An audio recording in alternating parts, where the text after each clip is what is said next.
म्हणजे तुम्ही जेव्हा मोबाईल देता त्यांची जे बौद्धिक क्षमता आहे ते हळूहळू एक स्लो पॉयझन सारखी त्यांना कमजोर करत जाते. त्यांचं चिडचिडेपण वाढते, अजून डोळ्याची दृष्टी कमी होते, अजून त्यांच्या वागण्यात बोलण्यात पण फरक पडतो. कारण मोबाईल अशी गोष्ट आहे की त्याच्यात 50% चांगल्या गोष्टी आहे आणि 50% वाईट गोष्टी आहे. ज्या गोष्टी त्यांना वयाच्या पहिले नाही समजायला हव्या त्या त्यांना समजून जातात आणि ते विचारतात. त्या काही गोष्टी अशा असतात की त्या विचारतात तेव्हा आपण पण निशब्द राहतो की याचा आन्सर कसं देऊ आपण.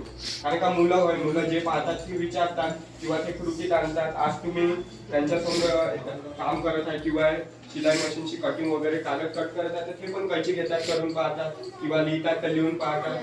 सेम तसंच जे मोबाईलवर पाहतात ते कृती ते इकडे करून पाहतात. तर जीवनावर पण खूप परिणाम पडतो आणि मोबाईल अशी गोष्ट आहे की सहज मिळते. म्हणजे त्यांना समजलं की फोनवर बोलणं, युट्यूबवर बोलणं ते ह्या गोष्टी सहज येऊन जातात. मग ते आपल्या जे बौद्धिक क्षमतेला ताणच नाही देत. त्यामुळे असं होते की जेव्हा काही गोष्टी त्यांना परिस्थिती येते किंवा हार्ट कंडिशन येते तेव्हा ते फेस नाही करू शकत. एकदम कमजोर होऊन जातात आणि सहज मनोरुग्ण किंवा त्यांच्या विचारावर तणाव पडतो. जेव्हा लहान लहान गोष्टींना ते फेस करेल तेव्हाच ते स्ट्रॉंग बनेल, त्याची एक मजबूत पाया बनेल. जर त्यांचा पायाच वीक मोबाईलने केला तर त्यांची इमारत तर मग ढासळणारच आहे.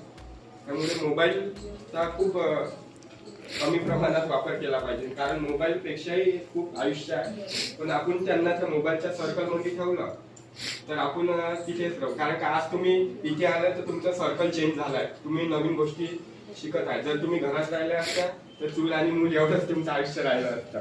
आता इथं आला तर तुम्ही नवीन काहीतरी शिकत आहे, शिलाई मशीन पासून बिझनेस वगैरे सगळं विचार बदलत आहे ना. तर तसंच मोबाईलचं पण